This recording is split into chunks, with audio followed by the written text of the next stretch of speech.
David Smith here with another flipped classroom math video. A few tips before we get started. Remember, you can always pause the video if you need to catch up with your notes.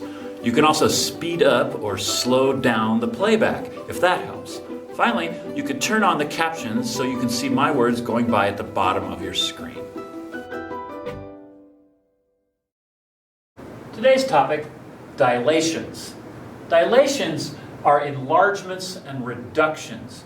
So we can dilate figures and lines using this math. So let's go over the basics and then we'll do some examples. Dilations all use a scale factor, which we call K, which controls the amount of growth or shrinkage. All dilations in our chapter have the center at the origin. You can dilate from other points, but we're going to keep it simple and dilate from the origin. We have dilation equations, just like we had translation equations. For any point, P, which is x and y coordinates, to get the x prime, the image, we just multiply the original x by k, and to get the y prime, we just multiply the original y by k. So that's how we do the dilation. Now here's the thing. If our k is bigger than 1, we have an enlargement. So it's going to grow. The figure will grow, or the equation will grow. If our k is less than 1, we have a reduction. Okay, let's do an example. I've put on my graph triangle ABC with the coordinate points that are lined up there. This is the point 1, 1, this is the point 4, 1, and this is the point 1, 4. So what we're going to do is we're going to dilate triangle ABC with center at 0, the origin, and a scale factor of 2. So let's take a look. Point A is 1, 1. Now, what I do is I use my scale factor of 2 to get my image. So A prime is just going to be 2 times both those numbers. So A prime is going to be 2, 2. Let's get the rest of them. My point B is going to be 4, 1. So that's 4, 1. I'm going to multiply each of those numbers by 2. I'm going to get my B prime is going to be 8, 2. And finally my C, that point is 1, 4. So my C prime, multiply each number by 2, I'm going to get the point 2, 8. So now I can just graph these points. 2, 2 for my A prime is going to be right there. There's my A prime. My B prime is going to be 8, 2, 5, 6, 7. Oops, I need another tick mark. So it's going to be 8, 2. That's about there. So that's my B prime. And my C prime is going to be 2, 8. So over 2, up 8. Right about there. C prime. Now I can just connect them up. So there's my dilated triangle, A prime, B prime, C prime. And you can see it pretty much grew kind of like we expected. Each point had to grow by a factor of 2. So this first point doubled. It went from 1, 1 to 2, 2. This second point also doubled. It went from 4 on the x to 8 on the x, and 2 on the, or 1 on the y to 2 on the y. And the same thing with C prime. Okay, so now let's dilate our equation. This is a little bit more complicated, but I think you can get it. So here's our equation, y equals x squared. This is the granddaddy of all parabolas. Every other parabola is just a version of that one. When k equals 3. So k prime, or x prime, I'm sorry, is going to be 3 times x, and y prime is going to be 3 times y. We have to rearrange these equations for the substitution. So I solve this for x to get 1/3 x prime is x, and y is 1/3 y prime. That's just rearranging these two equations by dividing through by 3. This allows us to do our substitution. So y becomes 1/3 y. I'm going to write that as y over 3 equals x over 3 squared. Now let's work this. We need to put this in a form where y is alone on one side. So what I'm going to do is finish my squared over here. This becomes x squared over 9. Now what I can do is cross multiply. It's going to give me 9y equals 3x squared, which then gives me y equals 3 over 9x squared, which is just 1/3 x squared. So now I have my new function, y equals 1/3 x squared. So I threw up a coordinate grid there just so we can graph these two equations.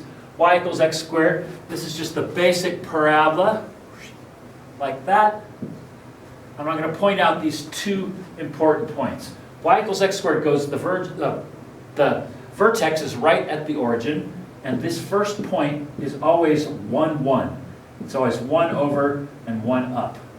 Now, with the 1/3 term in front of the x, it means that we're going to need to go 3 over before we get our 1 up. Okay, let's graph that. To summarize, we took our basic parabola function, y equals x squared, we transformed it under a dilation with k equals 3, and we wound up with our new equation, y equals 1/3 x squared. I've already plotted for you on the graph y equals x squared. And one of the things to know about this basic parabola is that the vertex is at the origin, and the first 2 points it goes through are 1, 1 and -1, 1. So to get a graph of this parabola, we're just going to pump in a couple numbers into our function to see where those things lined up.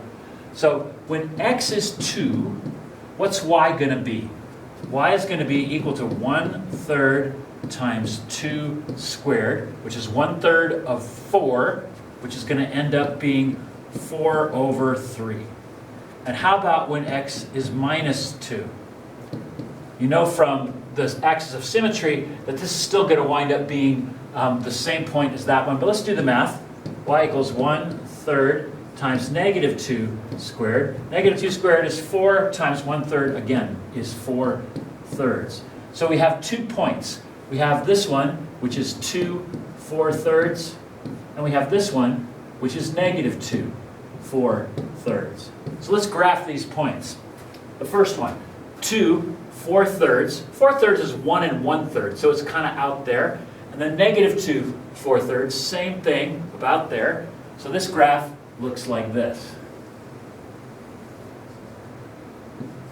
So this is y equals 1/3 x squared. So in this case, the dilation, which is an enlargement, has taken our basic parabola and made it wider. So that gives us a feel for what we consider a larger parabola. Okay, there's a special kind of dilation where we dilate in one direction only, either horizontal or vertical. So you might see some questions that ask you to do that. Another way to say that is it's a fixed axis. In the case here, we're going to dilate in the vertical direction. We're going to fix the horizontal axis. So stretches or shrinks in one direction only. So this one, we've got that same triangle, ABC, that we just played with. We're going to dilate that under a vertical dilation with k equals 2. Okay, so let's figure out what our dilated points are going to be. We're only dilating in the vertical direction. So the x-coordinate is going to be unchanged. It's still going to be 1, but we're going to multiply that by our k, which is 2. So the new point, A prime, becomes 1.2. The same thing for B. The x-coordinate stays the same, but the y-coordinate is going to get dilated by 2, so that's going to go to 8. X-coordinate stays the same, y-coordinate dilates by 2, so that goes to 2. So let's graph those points. The new A, or A prime, is going to be 1.2, so that's right there, A prime. Our new B is going to be 1/8, so we're 1, but we're all the way up to 8, 5, 6, 7, 8, that's right up here. That's our B prime. And our C prime is going to be 4.2, or 4.2, so 1, so that goes right to there. So that's our C prime. So our new triangle, I'm going to kind of mess it up by drawing through my lines, but it's right like that. So you can see that's a vertical dilation. It's just gone up only. It's kind of stretched up, but it hasn't gone out like the full dilation that we did a minute ago. Now that you've watched the video, take a moment and write down any questions that you might have so you can bring them to our next class. Remember that you can always watch the video again and perfect your notes. Finally, if you enjoyed the video, please click the like button down below. And if you'd like to help me grow my YouTube channel, please click subscribe.